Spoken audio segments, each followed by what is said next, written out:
Recording in progress.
Selamat siang semuanya. Selamat bergabung di dalam kuliah praktika STT Inti Bandung yang ke-9 di semester ganjil tahun 2023-2024. Saya berharap kita semua dalam keadaan yang sangat baik dan tetap bersemangat. Perkenalkan, nama saya Stevila Nili Resubun. Saya mahasiswi semester 1 STT Inti Bandung. Di sini saya sebagai moderator yang akan membantu jalannya perkuliahan pada siang hari ini. Saya mohon kesediaan kepada seluruh peserta untuk dapat membuka fitur video dan memberikan reaction sebagai tanda kesiapan kita mengikuti kuliah praktika pada siang hari ini. Terima kasih untuk reaction yang telah diberikan. Untuk itu, mari kita membuka kuliah praktika kita pada siang hari ini di dalam doa. Mari kita berdoa. Bapa yang baik, kami mengucap syukur untuk penyertaan-Mu bagi setiap kami. Kalau kami boleh ada dan kami boleh Tuhan melakukan perkuliahan kami di hari ini lagi Tuhan. Terima kasih untuk penyertaan-Mu. Kami minta urapan-Mu Tuhan bagi setiap kami, sehingga apapun yang akan disampaikan oleh narasumber kami nanti Tuhan, boleh kami mengerti dan kami pahami dan kami terapkan dalam Tuhan pelayanan kami setiap harinya Tuhan. Terima kasih Engkau berkati narasumber kami pada saat dia memaparkan setiap Tuhan materi bagi setiap kami. Terima kasih Bapa, dalam nama Tuhan Yesus kami serahkan kuliah praktika kami di siang hari ini ke dalam tangan-Mu. Amin. Ada beberapa tata tertib dalam kuliah praktika pada siang hari ini. Yang pertama, selama kuliah praktika berlangsung, fitur mic peserta akan dinonaktifkan. Yang kedua, diharapkan agar seluruh peserta kuliah praktika dapat tetap mengaktifkan fitur video sampai akhir perkuliahan.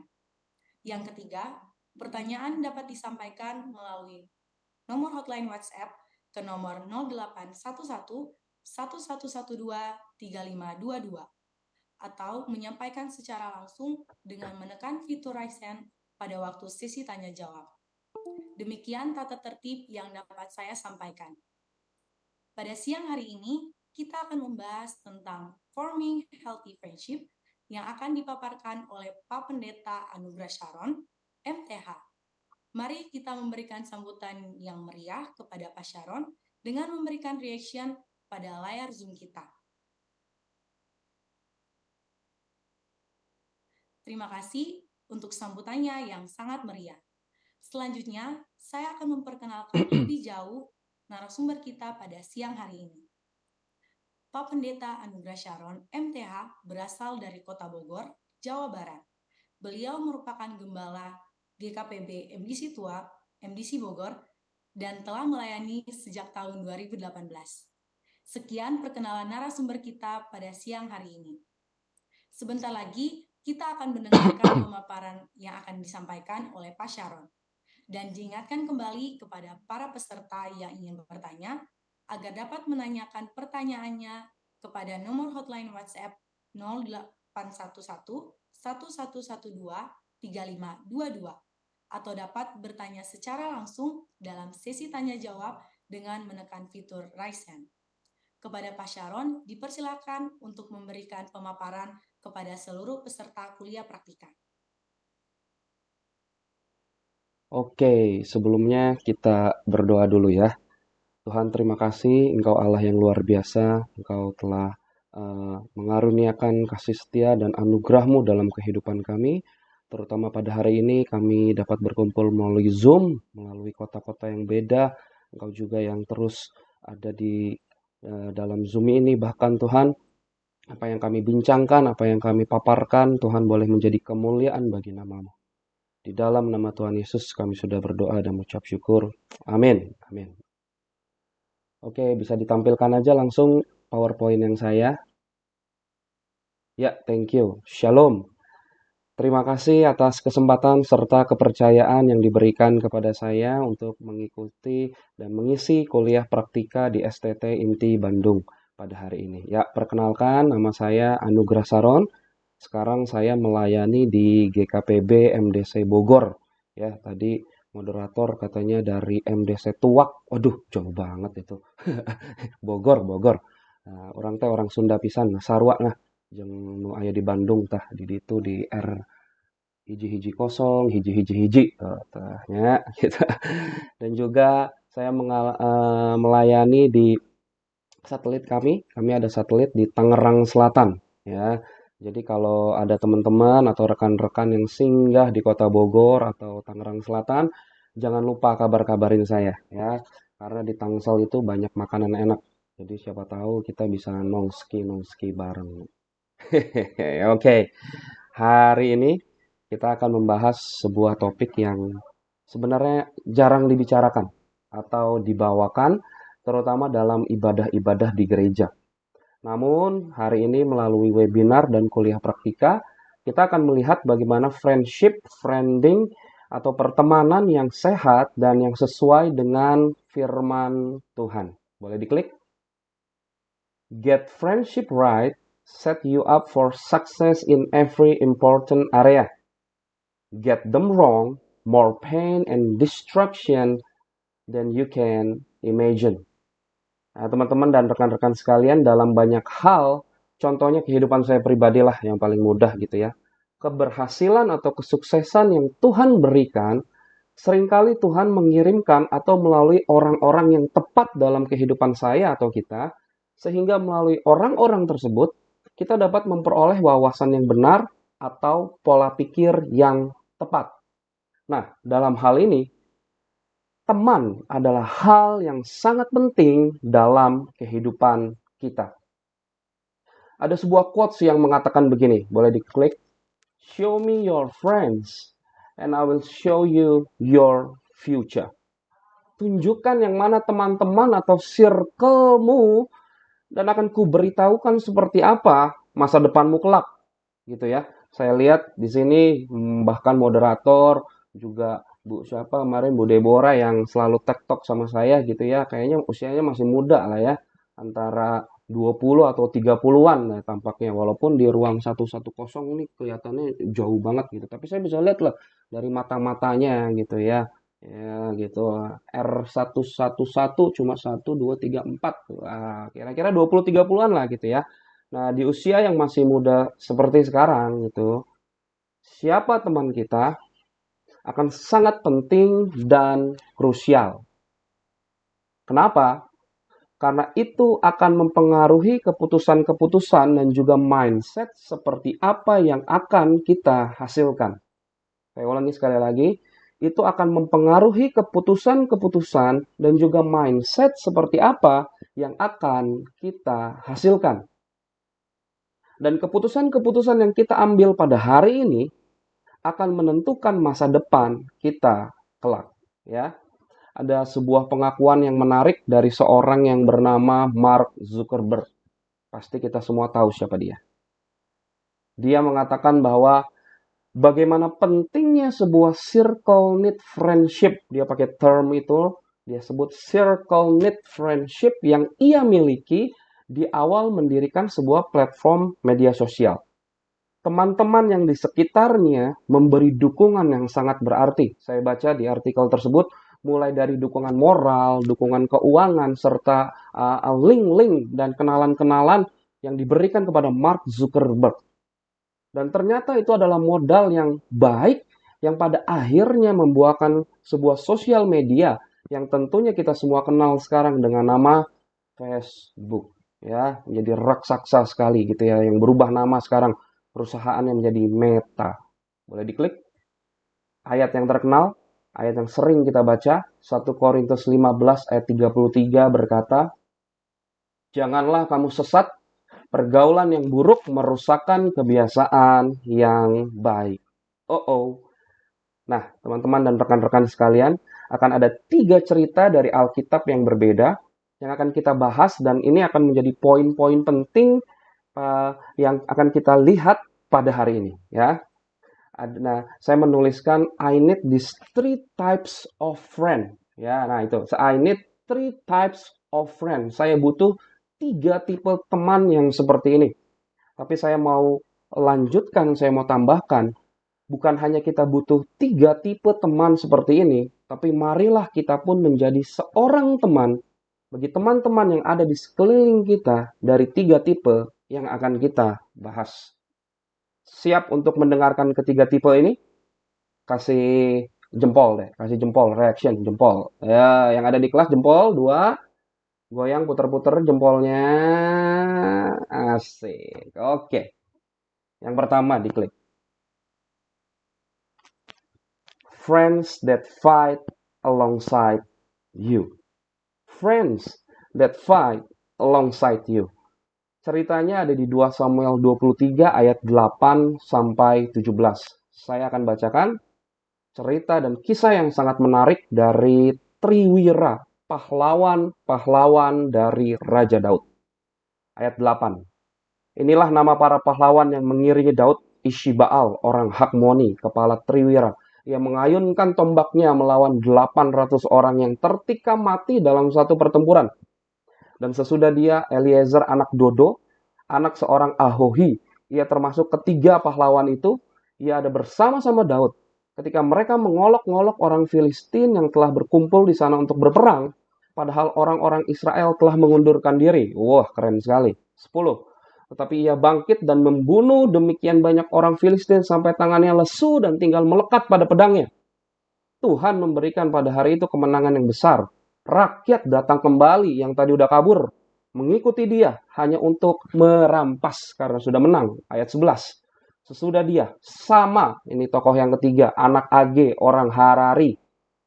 Ketika orang Filistin berkumpul di Lehi, di sana ada sebuah tanah ladang penuh kacang merah, ladang kacang merah. Dan tentara telah melarikan diri dari hadapan orang Filistin, maka berdirilah ia di tengah-tengah ladang itu. Jago banget. Ia dapat mempertahankannya dan memukul kalah orang Filistin. Demikianlah diberikan Tuhan kemenangan yang besar. 13. Sekali datanglah 3 orang dari ke-30 kepala mendapatkan Daud, ketiga orang tadi, ya, Triwira, menjelang musim menuai dekat gua Adulam. Sedang sepasukan orang Filistin berkemah di lembah Revaim. Pada waktu itu, Daud ada di dalam kubu gunung dan pasukan pendudukan orang Filistin pada waktu itu ada di Bethlehem. Nah, ini ya. Lalu timbullah keinginan Daud dan ia berkata, sekiranya, ada orang yang ngasih aku minum, yang memberi aku minum air dari perigi Bethlehem. Bethlehem sedang dikuasai oleh, ada pasukan Filistin di situ ya. Yang dekat pintu gerbang, aduh aku nih haus, coba aja ya. Aduh ada miswe gitu, ada yang ngambilin miswe di Bethlehem gitu ya. Sampai mana tadi itu?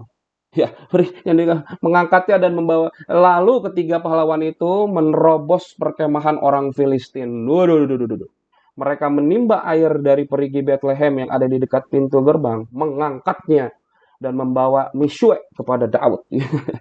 Tetapi Daud tidak mau meminumnya, melainkan mempersembahkannya sebagai korban curahan kepada Tuhan. Katanya, jauhlah daripadaku ya Tuhan untuk berbuat demikian. Bukankah ini darah orang-orang yang telah pergi dengan mempertaruhkan nyawanya Triwiraku ini?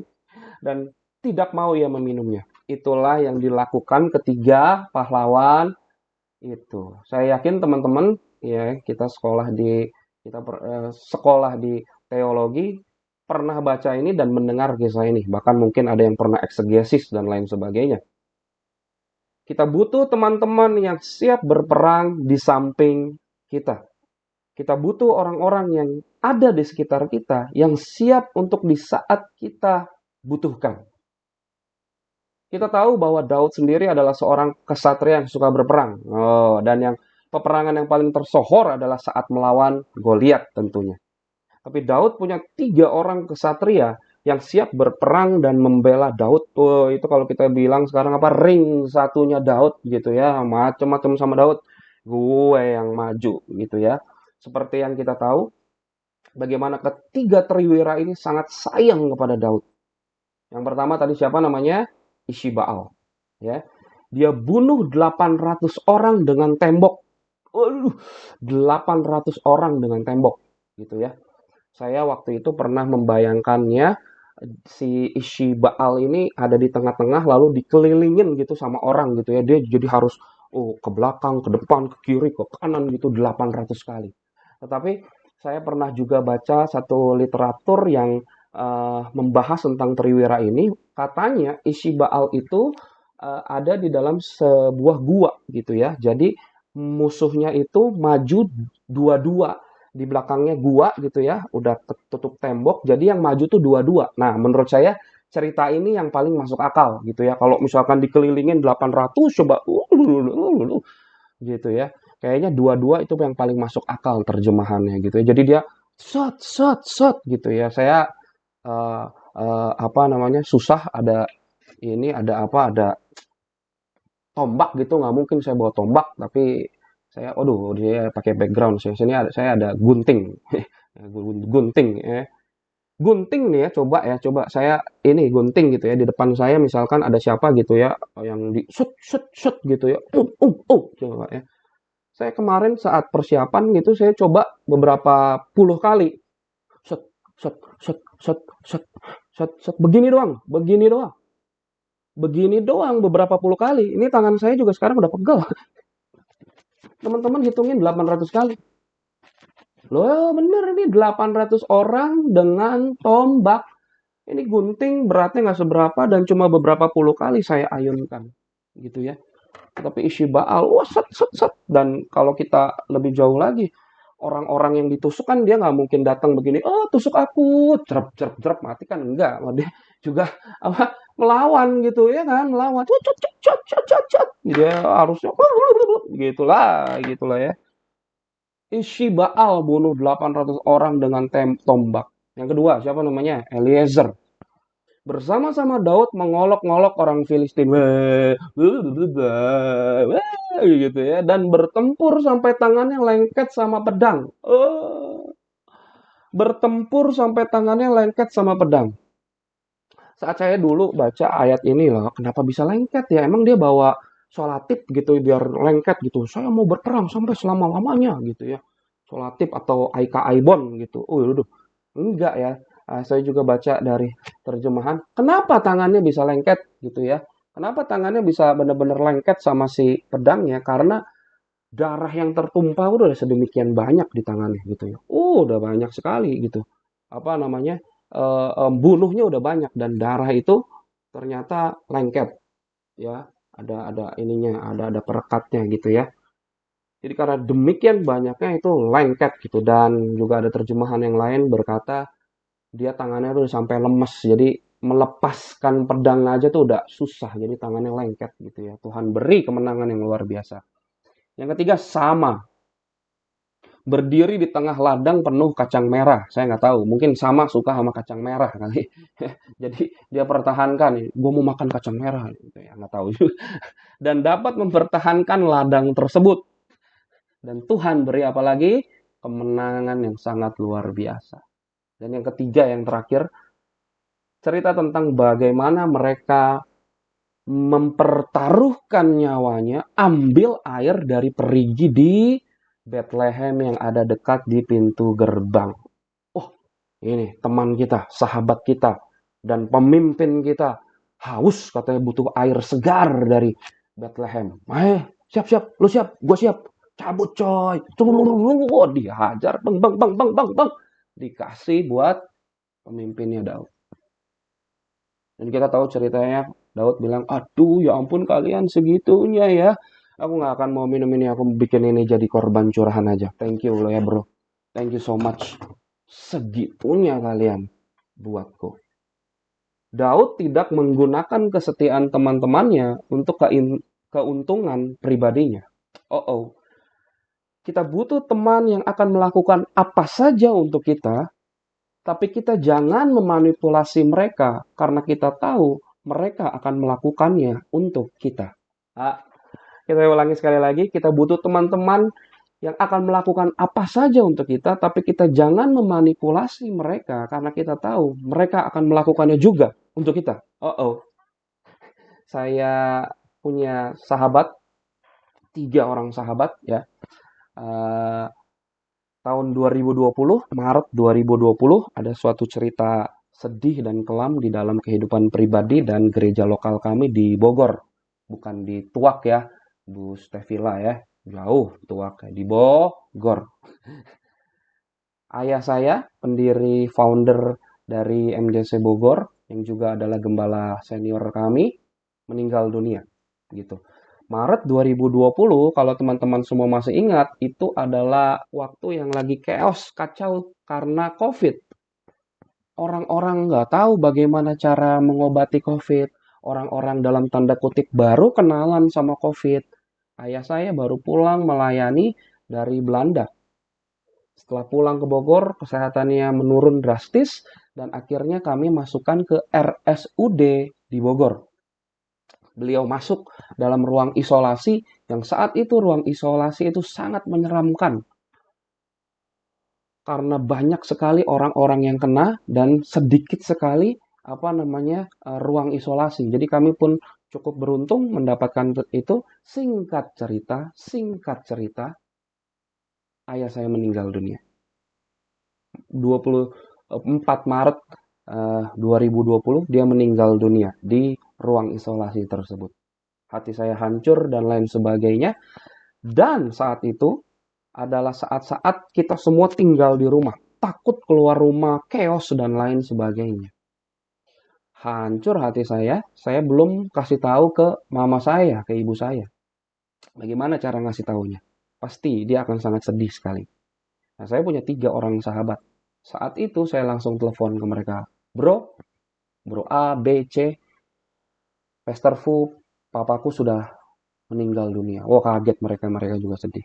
Yang aku minta, tolong kalian ke sini. Kuatkan diriku dan kita berempat bilang ke mama, bilang ke Ibu Mimi ya, nama mama saya Ibu Mimi. Kita bilang ke dia bahwa suaminya sudah tidak ada gitu ya.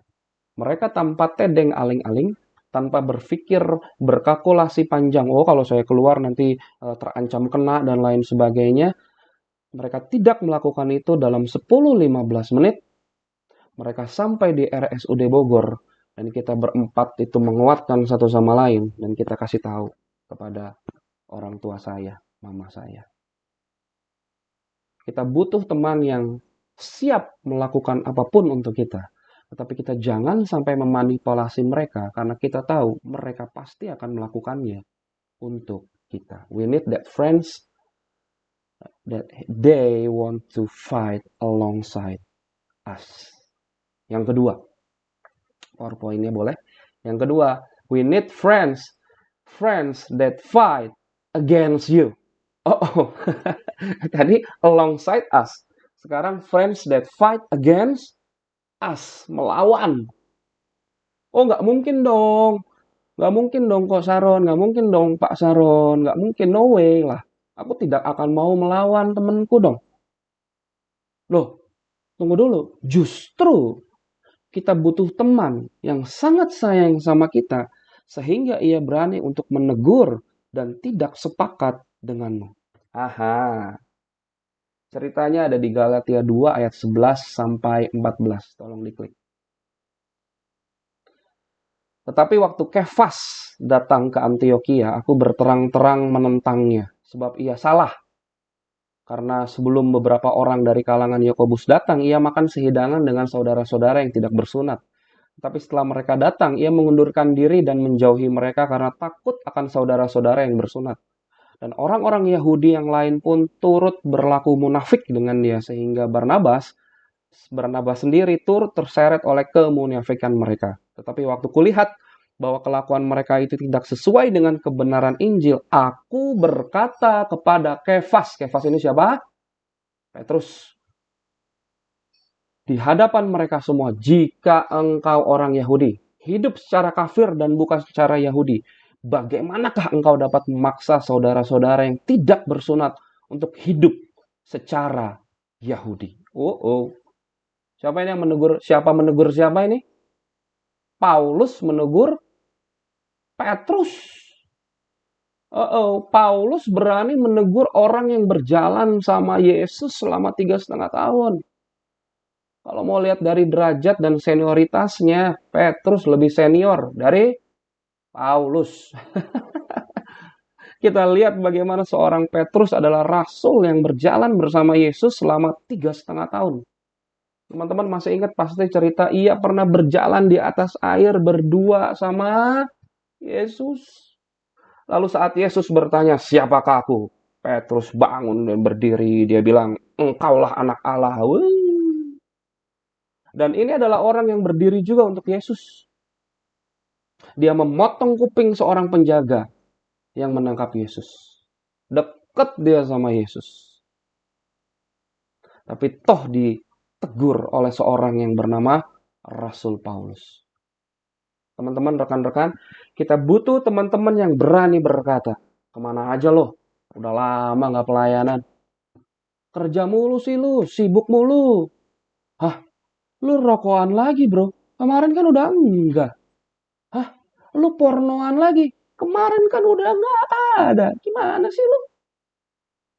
Karena untuk berani berkata-kata seperti demikian, tidak akan pernah mudah. Dan kita lebih baik menjaga tali pertemanan tetap terjalin daripada kita menegur mereka dan tali pertemanan kita menjadi putus. Berapa banyak kita punya pikiran seperti itu, perasaan seperti itu. Oh, aku pernah juga. Aduh, lebih baik main aman lah. Ya, masih dosanya masih dosa-dosa kecil lah ya. Gak usah gue bilangin deh, dia gitu lah. Ya udahlah, ya udahlah. We need friends, not fans. Fans akan menjadi selalu yes man dan yes woman kepada teman-teman kita. Nah, namun akan ada menjadi suatu pertanyaan, bahkan mungkin kesulitan bagi kita, gitu ya. Karena tadi kita perasaan, aduh nggak enak ya, gimana ya kalau menegur ya, aduh nggak mau main aman, gitu ya. Bagaimanakah kita menegur teman yang kita kasihi? Nah, teman-teman, rekan-rekan, anak saya kemarin baru berulang tahun yang ketiga, tanggal 23 Oktober kemarin ya. Dan kita tahu cuaca akhir-akhir ini iklim sangat panas. Sekarang saya sebenarnya tinggalnya di Melati Mas di Tangerang Selatan BSD. Ya, ini di sini sangat panas sekali. Ini juga panas gitu ya di kantor gereja di sini. Nah, dan itu membuat anak saya batuk pilek. Ya, batuk pilek. Anak 3 tahun batuk pilek. Ya. Anak saya itu agak susah menelan obat.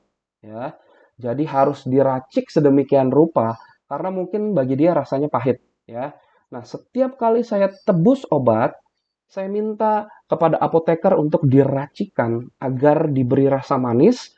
Untuk apa? Untuk anak saya bisa minum, gitu ya. Dan saya bilang, tolong diracikan, gitu ya, dikasih perasa-perasa dikit lah, ya, tanpa menghilangkan khasiatnya. Seperti itulah seharusnya kita berterus terang kepada teman kita saat kita memberikan teguran. Tetap tegas, namun dibalut dengan tutur kata yang lembut.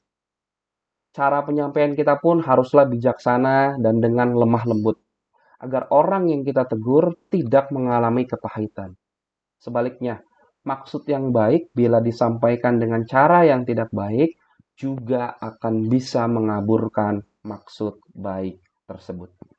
Sekali lagi saya ulangi, kita butuh seseorang yang sayang kita banget, sampai dia berani atau kita berani untuk menegur cara hidup yang tidak sesuai dengan firman Tuhan.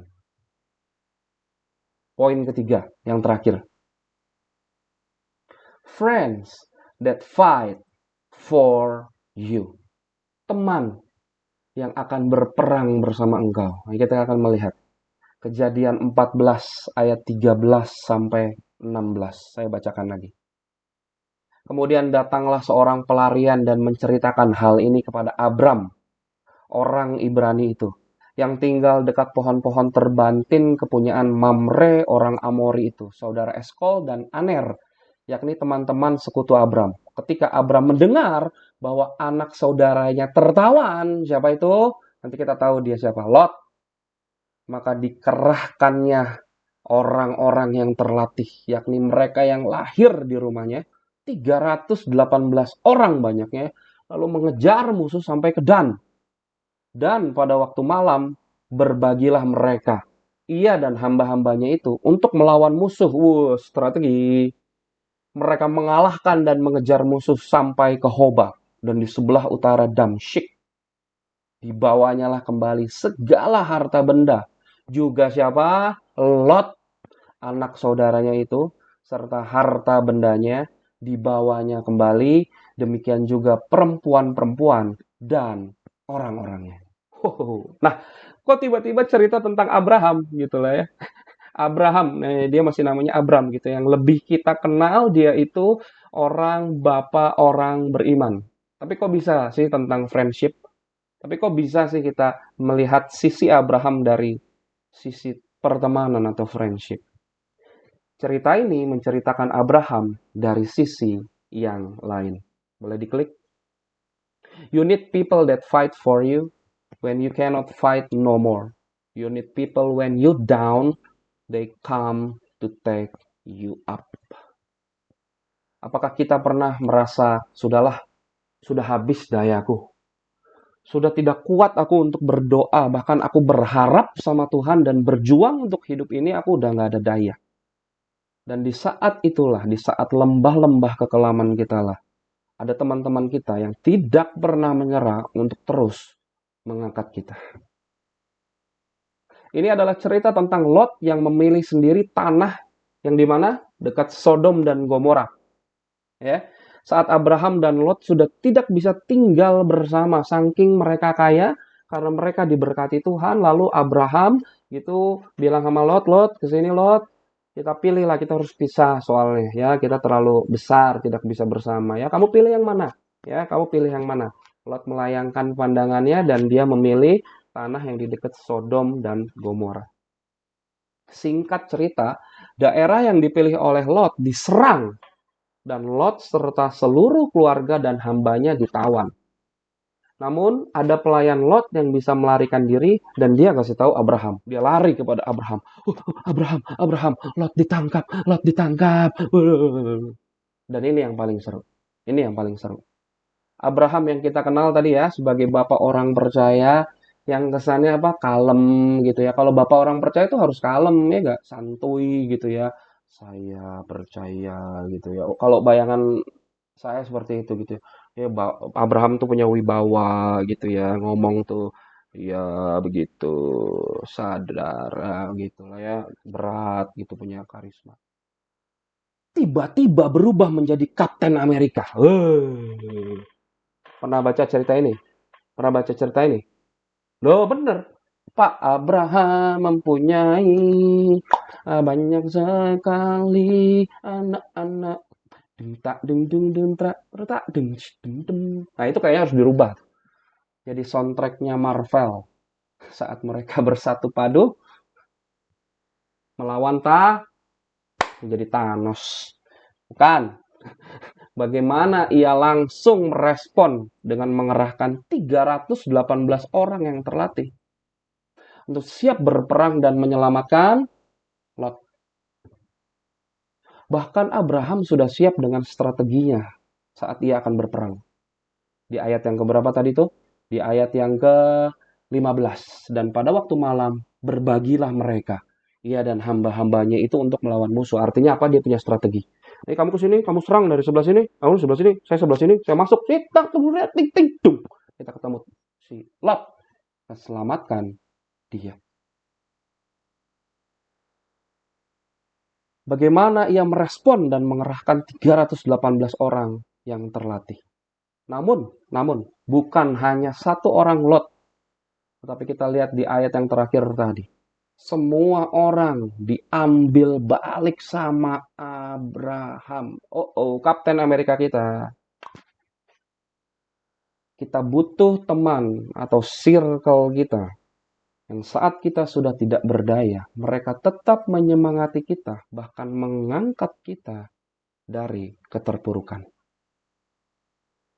Teman-teman, rekan-rekan sekalian, jika kita tilik lebih dalam lagi, bukankah cerita Abraham yang barusan kita bahas adalah juga gambaran Yesus yang langsung turun ke dunia menjadi manusia, disiksa, dihina, lalu mati untuk kita, namun bangkit pada hari yang ketiga. Untuk apa? Untuk menyelamatkan umat manusia. Kapten Amerika. Kematian dan kebangkitannya tidak hanya mengejar satu atau dua orang, tetapi semua manusia, semua penyakit, dan segala masa depan kita, yang pastinya kita tahu itu cerah, sudah ditanggung di atas kayu salib itu. Thank you Jesus. Thank you Lord. Jadi kesimpulan yang bisa kita tarik dari 3 cerita yang sudah saya paparkan di atas. Yang pertama, kita butuh teman yang berjuang di samping kita tanpa tedeng aling-aling. Tapi jangan lupa, jangan sampai kita memanipulasi mereka. Karena kita tahu mereka pasti melakukannya untuk kita. Yang kedua, kita butuh teman yang siap dan berani menegur kita di saat jalan kita ngawur. Dan yang ketiga, kita butuh teman yang tidak pernah menyerah, mengangkat kita di saat kita sedang ada di bawah. Sekian paparan dari saya. Tuhan Yesus memberkati. Thank you. Terima kasih Pak Sharon atas pemaparan yang telah disampaikan. Sekarang kita akan masuk dalam sesi tanya jawab. Di sini sudah ada beberapa pertanyaan yang sudah masuk. Saya akan membacakannya. Yang pertama, bagaimana jika kita memiliki sahabat yang suka mengumbar masalah kita dengan alasan candaan? Kita sendiri merasa risih atau sakit hati, tetapi enggan untuk memberitahu. Bagaimana cara kita menyikapi hal itu? Saya langsung jawab atau bagaimana? Ya, langsung Pak. Oke. Tadi bagaimana, sorry, kalimat pertama, bagaimana jika kita memiliki sahabat yang suka mengumbar masalah kita dengan alasan candaan, tapi kita sendiri merasa risih, tetapi enggan untuk memberitahu bagaimana cara kita untuk menyikapi hal itu. Oke, itu kurang lebih sama seperti apa yang tadi saya sudah bilang ya. Bagaimana menegur gitu ya. Bagaimana menegur ya. Nggak nyaman dengan situasi karena dia suka bercanda hal yang sebenarnya kita kurang suka dan itu bahkan mungkin aib kita gitu ya. Yang pertama ya itu dulu gitu ya. Kita lihat bagaimana kita harus menegur dia dengan kasih gitu yang tadi saya bilang. Itu menegur dengan kasih. Obat itu pahit. Tetapi kita bisa kasih perasa. Jadi saat dikasih obat itu khasiatnya tetap sama, tetapi dia lebih soft, lebih lembut dan lain sebagainya gitu ya. Tapi kalau misalkan orang itu belum peka Pak gitu ya. Kita harus seperti apa gitu ya? Ya, pelajaran dasar kekristenan yang ada di Gereja Kristen Perjanjian Baru, MDC gitu ya. Bila orang itu masih kurang peka, teguran yang yang lebih boleh dilayangkan. Namun lakukanlah dengan 4 mata. Nah, ini udah prinsip Alkitab juga ya. Bila masih juga belum mau memperbaiki diri, firman Tuhan mengajarkan ajaklah 2 atau 3 saksi untuk kasih tahu dia. Tetapi apapun yang kita lakukan, kita tegur kata-katanya, kita kasih tahu dan lain sebagainya, landasannya harus kasih. Ya, landasannya harus kasih. Apalagi tadi dibilangnya sahabat, ya. Sahabat gitu ya, bukan teman. Karena sahabat dan teman beda ini ya. Sahabat gitu. Oh, saya punya sahabat tapi saya diinihkan sama dia, dikata-katain gitu ya. Wah, itu harus hubungan yang diutamakan ya. Ngasih tahu, tegur dengan kasih. Saya rasa seperti itu. Baik, terima kasih untuk jawabannya, Pak. Selanjutnya, di sini ada yang akan bertanya langsung dari ruang 110. Yang di ruang 110 dipersilakan.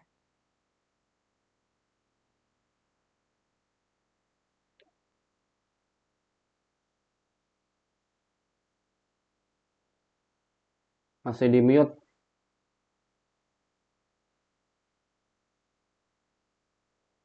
Mohon maaf, masih di mute.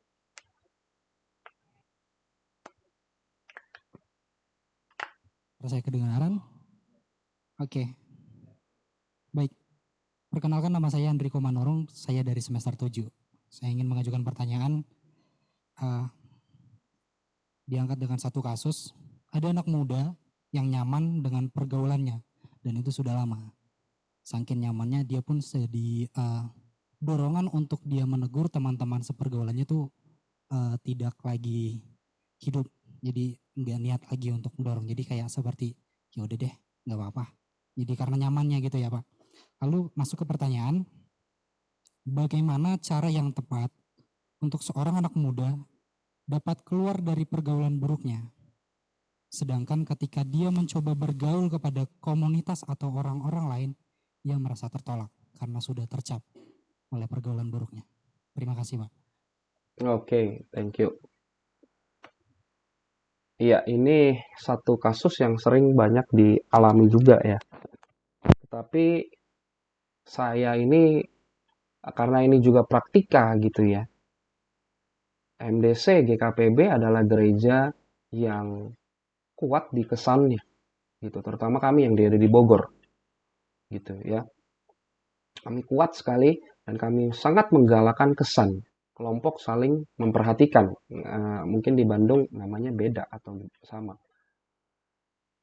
Apa yang dialami misalkan oleh teman-teman tadi, apa namanya, sudah nyaman sama komunitas yang sana, tetapi komunitas yang sana pun gitu ya ternyata punya hal-hal yang buruk yang bisa mempengaruhi orang tersebut. Nah, kita harus benar-benar menyadarkan orang tersebut gitu ya. Atau kita bisa bawa kepada kesan. Udah itu aja.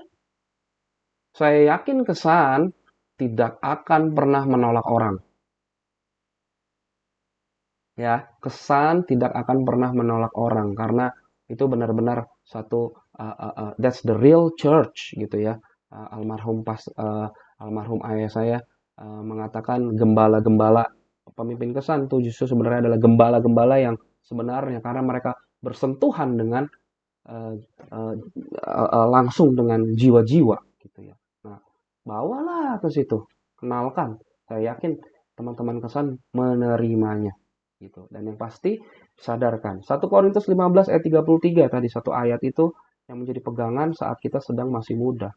Janganlah kamu sesat, pergaulan yang buruk merusakkan kebiasaan yang baik. Kita harus menyadarkan, kita harus sadar. Jangan berkubang terlalu lama di dalam lumpur. Kita harus sadar, ya. Kita harus sadar bahwa kita ada di dalam sesuatu yang tidak sesuai dengan firman Tuhan. Saya rasa itu tools kesan boleh digunakan, gitu, ya. Karena di dalam kesan, saya rasa tidak akan ditolak, gitu. Malah makin didukung, disupport, dan lain sebagainya, gitu, di dalam komunitas kesan. Saya rasa itu ya jawaban praktisnya. Thank you. Baik, terima kasih Pak untuk jawabannya. Di ruang 111, apa ada yang akan bertanya?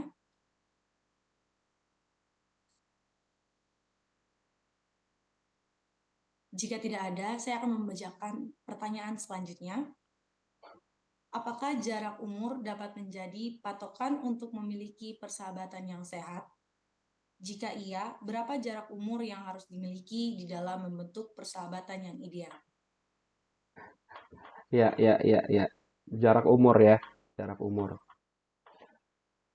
Saya nih coba. Ini lihat. Kira-kira umur berapa saya? Kira-kira umur berapa? Kira-kira aja Deborah juga boleh tebak. Kira-kira umur berapa? 50. Waduh, ruang 1110. Kudoakan supaya kira-kira diketik. Ini ada yang 17. Wah, berpanca. 20. Terima kasih ya Tuhan. 39, 45.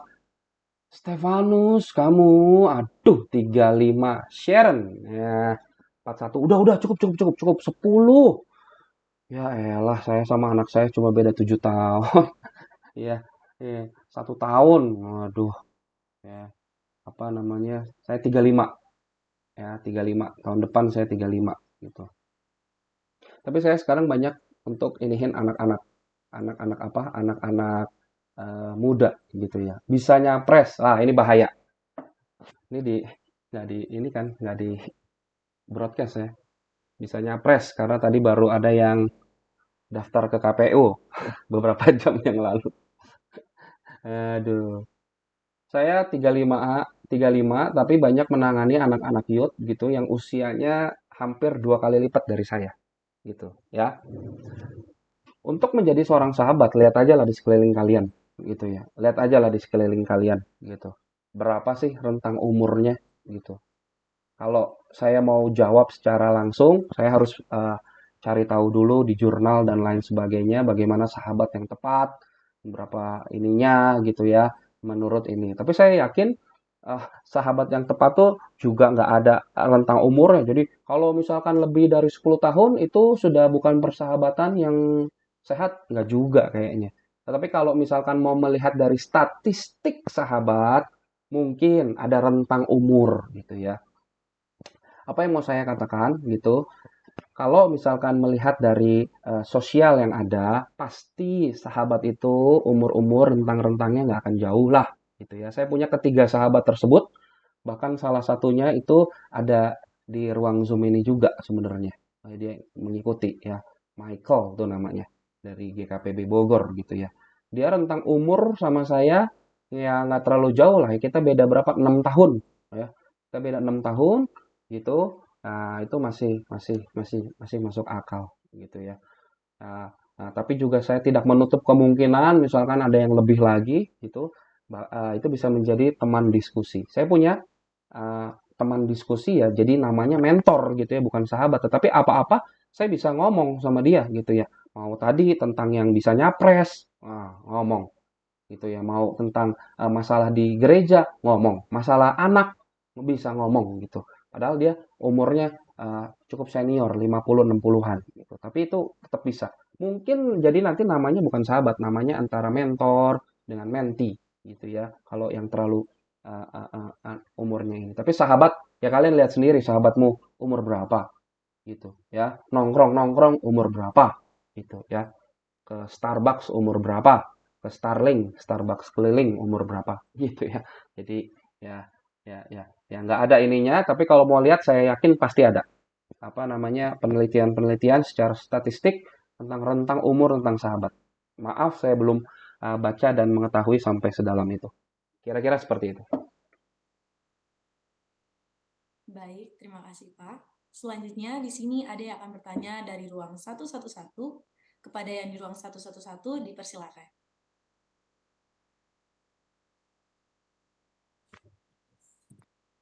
Cek. Apakah suara saya terdengar? Oh, merdu. Oke. Perkenalkan, nama saya Haniela, saya dari semester 3.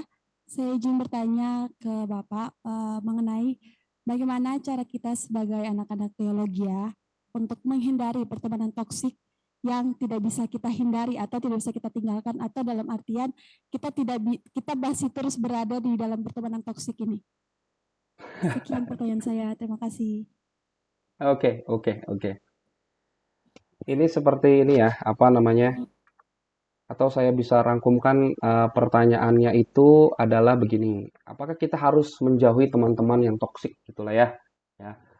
Mau kita jadi sok suci. Oh, teman-teman saya hanya 3 orang ini gitu, sahabat saya ini, sahabat-sahabat yang bisa menguatkan saya, berperang untuk saya dan mengangkat saya di saat saya down. Nah, gimana gitulah ya, seperti itulah ya. Apakah kita harus menjauhi teman-teman yang seperti ini? Contohnya mudah. Siapa lagi kalau bukan contoh yang paling sempurna gitu ya, yaitu Tuhan Yesus Kristus kita. Ya. Yesus punya 12 orang murid, 12 orang yang dekat dengan dia, berjalan bersama dia, Tuhan Yesus membagi hidupnya untuk mereka, dan Yesus mengajar mereka terus gitu ya. Lalu ada 70 orang murid lainnya. Itu artinya apa? Ring 2 gitu. Ya, ring 2. Nah, apa yang mau saya katakan dari contoh yang seperti ini? Biarkan ring 1 kita itu adalah orang-orang yang benar-benar ketiga poin tadi. Dan tentunya yang di dalam Yesus Kristus dong. Kalau belum dalam Yesus Kristus bagaimana? Itu tugas saudara, itu tugas kita. Ya. Visi GKPB menjangkau, memuridkan dan mengutus. Udah jelas. Visi gereja GKPB itu apa namanya, amanat agung Tuhan Yesus Kristus gitu. Tapi nggak bisa, dia tetap toksik gini. Nah, jadilah garam dan terang. Wow, kita udah kemana-mana nih ngomongnya. Tapi apa yang mau saya bilang, 12 orang itu kita ini berapa orang sahabatnya. Tetapi juga kita tidak membuang dan kita tidak kita tidak mengenyahkan atau tidak mau bergaul dengan 70 orang murid lainnya. Gitu. Iya kan? Kamu berapa lama sih kamu mau ngomong sama orang yang punya influence, ngomong sama orang yang punya hal-hal positif daripada kamu banyak menghabiskan waktu bersama-sama orang-orang yang tadi kamu bilang toksik gitu. Ya kan? Pasti kita ingin banyak dengan orang-orang yang sesuai dengan firman Tuhan. Tetapi sekali lagi ingat, ya, terang dan garam nggak akan bisa bersinar kalau ditaruh di tempat yang terang. Nah, itu beda pembahasan nanti mungkin, ya. Ya, itu kita lihat sebagai kita harus bisa menjangkau mereka. Gitu kira-kira jawaban praktis dari saya. Thank you. Baik, terima kasih Pak. Selanjutnya, ada yang akan bertanya dari ruang 110 kepada yang di ruang 110 dipersilakan.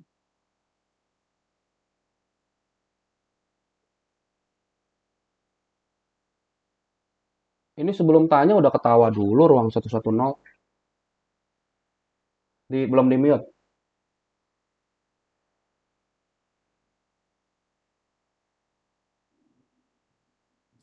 Baik, shalom Pak. Oh, shalom. Perkenalkan, nama saya April dari semester 5. Jadi pertanyaan saya, di poin pertama tadi Bapak menjelaskan bahwa kita membutuhkan teman-teman, tetapi kita tidak boleh memanipulasi kebaikan mereka gitu. Yes. Nah, pertanyaan saya, bagaimana sih kita bisa membedakan atau menilai teman kita itu sedang memanipulasi kita, atau sebaliknya kita itu sedang memanipulasi teman kita gitu. Terima kasih. Ini apa? Kesaksian pribadi, kamu memanipulasi temanmu gitu. Saya pribadi sih belum pernah sih Pak kayaknya. Tapi kamu dimanipulasi jangan-jangan ya, dari mukanya kayaknya kamu beban hidupnya banyak kamu. Bagaimana Pak? Ya enggak, bercanda. Ya, bagaimana kita mengetahui kita sedang memanipulasi orang gitulah ya, atau kita sedang dimanipulasi orang. Waduh, ini ya kalau ya singkatnya ya praktisnya ya kalau kita saya gini. Saya kemarin baca buku tentang leadership, tapi mungkin ini bisa menjawab gitu ya. Tes pertama kepada seorang pemimpin itu adalah bagaimana dia harus bisa melayani orang yang dia tahu orang tersebut tidak bisa membalas kebaikan dari seorang pemimpin. Bisa diterapkan kali ya. Karakter dari pemimpin akan teruji kalau dia melayani dengan sungguh-sungguh saat dia tahu orang yang dia sedang layani dengan sungguh-sungguh itu tidak punya kemampuan untuk membalas secara materi, secara moral kepada pemimpin tersebut. Saya rasa itu bisa diterapkan jawabannya kepada pertemanan kita gitu. Kalau misalkan gitu ya, kita tahu orang ini bisa ngebales gitu ya. Oh, dia punya aset dan lain sebagainya. Kita deket-deket gitu ya. Jadi kita kayak gula dan semut. Nah, mungkin itu kita harus mempertanyakan diri kita. Gitu ya. Tetapi saya nggak bilang maksudnya oh kalau ada orang yang ini kita harus sama derajatnya gitu atau mungkin enggak. Itu kita harus kita selidiki aku, lihat hatiku, apakah ku sungguh mengasihimu Yesus. Mengasihimu Yesus itu bisa banyak sekali artinya. Salah satunya yang ditanyakan tadi, apakah kita benar-benar tulus dalam hal persahabatan dan lain sebagainya, gitu ya. Terus bagaimana orang yang misalnya kita tahu kita dimanipulasi orang, ya kalau begitu sih ya itu ada self controlnya ya. Kalau saya mau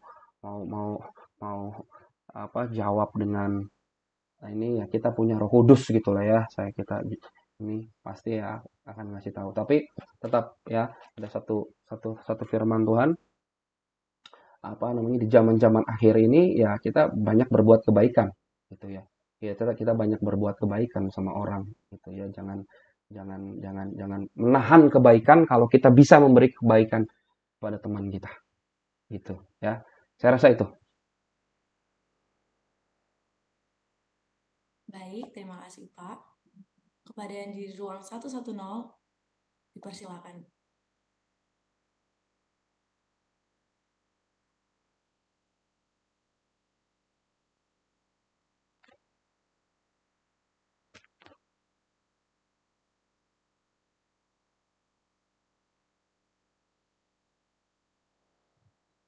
Baik, Shalom. Shalom Pak. Perkenalkan saya Christine dari semester 3. Saya ingin bertanya, bagaimana cara untuk menghadapi seseorang yang mau berteman dengan kita hanya karena ia sedang kesepian.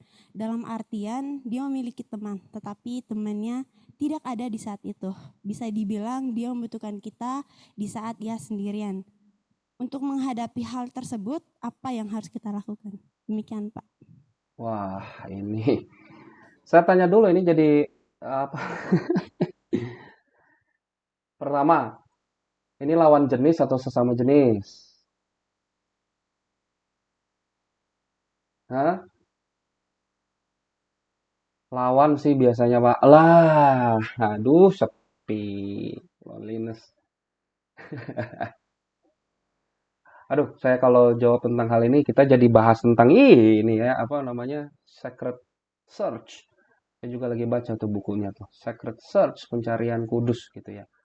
Boleh nggak ini dikasih tahu apakah memang benar lawan jenis? Karena kalau lawan jenis saya akan beda jawabannya.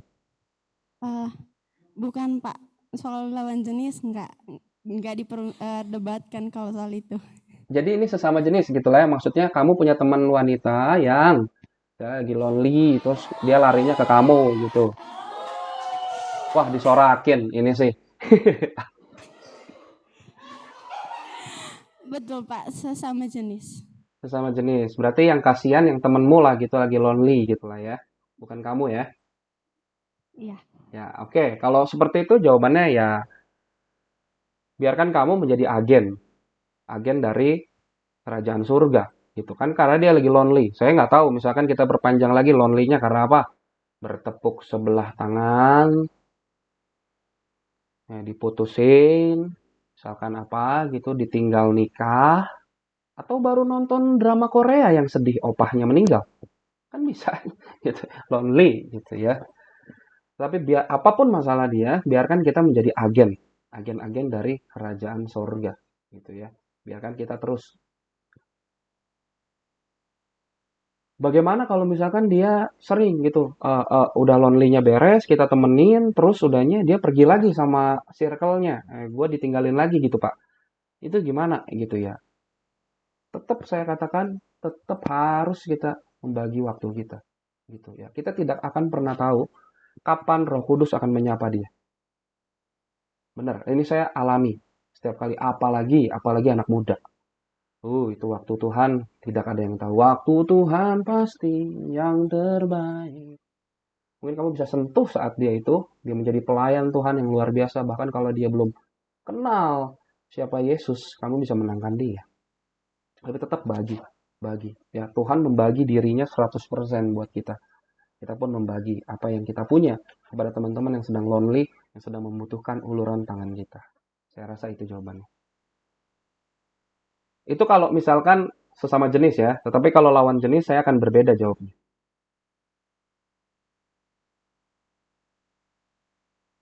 Apa perlu lawan jenis juga? Nggak perlu deh, nanti itu next time.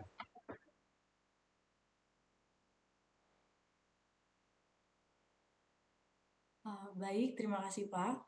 Dan pertanyaan tadi menjadi pertanyaan penutup pada sesi tanya jawab siang hari ini. Alhamdulillah. Karena waktu yang terbatas, saya mohon maaf untuk semua pertanyaan yang belum terjawab. Selanjutnya kepada Pak Saron, saya persilakan untuk dapat memberikan closing statement kepada seluruh peserta kuliah praktika siang hari ini. Oke, closing statement saya ya nggak banyak-banyak seperti yang tadi gitu ya. Kita butuh teman yang berjuang ya, siap berani menegur kita, dan kita juga menjadi teman yang seperti itu, teman yang tidak pernah menyerah mengangkat kita di saat kita sedang down. Dan yang pasti untuk teman-teman semua yang tadi mendengar, semangat-semangat, sukacita dalam setiap musim hidup kita. Thank you. Baik, saya mewakili seluruh peserta kuliah praktika mengucapkan terima kasih kepada Pak Sharon atas pemaparan materi, jawaban, dan closing statement yang telah disampaikan. Tuhan Yesus memberkati pelayanan Pak Sharon, baik pribadi, keluarga, kesehatan, dan pekerjaannya. Saya percaya kita semua telah mendapatkan hal-hal baru dari pemaparan Pak Sharon yang akan berguna untuk pelayanan kita ke depannya. Adapun yang saya dapatkan pada hari ini adalah bahwa dalam hidup kita membutuhkan teman. Dan dalam pertemanan yang baik, kita harus memilih teman yang dimana pada saat apapun dalam hidup kita, dia berani untuk berkorban, dia berani untuk mengangkat kita, bahkan dia berani menegur kita di saat kita melakukan kesalahan. Sekian yang bisa saya sampaikan. Ada beberapa pengumuman yang akan disampaikan pada kuliah praktika pada hari ini. Kuliah praktika minggu depan akan diadakan pada hari Rabu, tanggal 1 November 2023, pukul 12.45 waktu Indonesia Barat, dengan tema How to Study More Effectively, dengan narasumber yaitu Pak David Kristanto, MDiv, MTH, dosen tetap STT Internasional Harvard Tangerang, dan yang akan dipandu oleh Kak Christian Army Panjaitan, mahasiswa semester 3. Ibadah Lectio Divina akan diadakan pada hari Kamis, tanggal 26 Oktober 2023, pukul 12.45 sampai pukul 13.45 waktu Indonesia Barat, yang akan dipimpin oleh Kak Andriko Manurung, mahasiswa semester 7. Ibadah Sumpah Pemuda STT Inti Bandung akan diadakan pada hari Jumat, tanggal 27 Oktober 2023, pukul 12.45 waktu Indonesia Barat, dengan pembicara Kak April Sabathia, mahasiswa semester 5, dan worship leader Kak Fadila Ventin Simbala, mahasiswa semester 3. Pastikan agar kita semua dapat hadir dalam ibadah tersebut. Kuliah eksposisi akan diadakan pada hari Sabtu, tanggal 28 Oktober 2023, pukul 12.45 waktu Indonesia Barat. Semua mahasiswa-mahasiswi diwajibkan untuk mengikuti perkuliahan tersebut. Sekian pengumuman yang dapat saya sampaikan. Sebelum mengakhiri acara kuliah praktika, saya mohon kepada seluruh peserta untuk membuka fitur kamera atau video, karena kita akan memasuki sesi foto yang akan dipimpin oleh Kak Eka Sapta. Kepada Kak Eka, saya persilakan.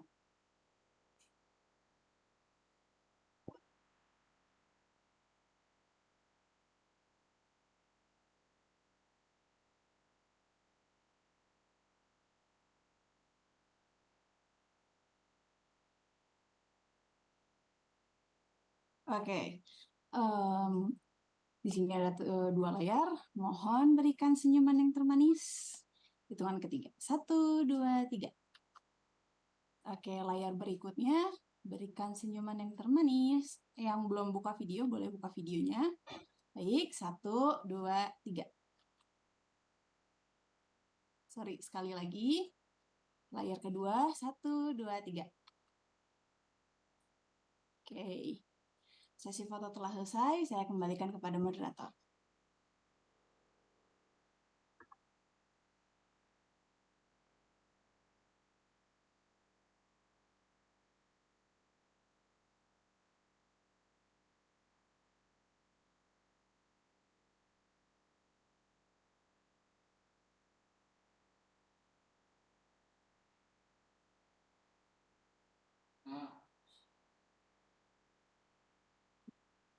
Demikian seluruh rangkaian acara kita pada siang hari ini. Akhir kata, saya mengucapkan terima kasih kepada dosen, staf, aktivis gereja, dan mahasiswa-mahasiswi STT Inti Bandung yang sudah hadir dalam kuliah praktika pada siang hari ini. Untuk menutup acara kuliah praktika, saya mohon kesediaan Pak Suwarto untuk menutup perkuliahan ini di dalam doa.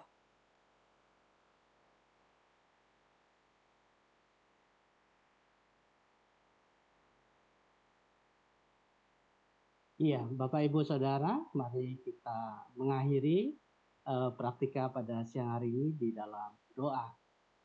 Kasih dan anugerah-Mu begitu luar biasa Tuhan di dalam kehidupan kami, penyertaan yang luar biasa pada siang hari ini kami boleh ya Tuhan mendengar paparan dari Bapak Sharon Tuhan, Kau Allah yang baik, dan biarkan melalui pemaparan ini kami belajar tentang bagaimana kita mencari teman dan menjadi teman yang baik Tuhan terhadap orang-orang yang ada di sekitar kami, dan boleh menjadi teladan yang sesuai dengan apa yang menjadi kehendak-Mu Tuhan. Nyatakan itu semua di dalam hari-hari yang kami miliki, sehingga kami boleh menjadi terang dan garam-Mu di dalam kehidupan kami.